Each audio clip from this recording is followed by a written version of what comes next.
है दुनियार মানুষ দুনিয়া পড়ে পড়ে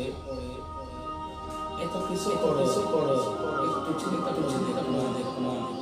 একদিন বিদায় নিতে থাকে তখন উপরে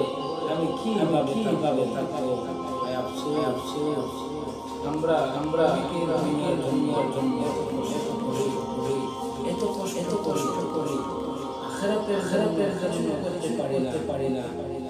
দুনিয়া কারণে আল্লাহকে রাসূলকে যাই যে আল্লাহ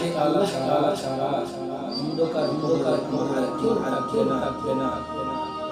একটু তো বাবার উচিত আর দুনিয়া ভাই এখনো শুনে আছে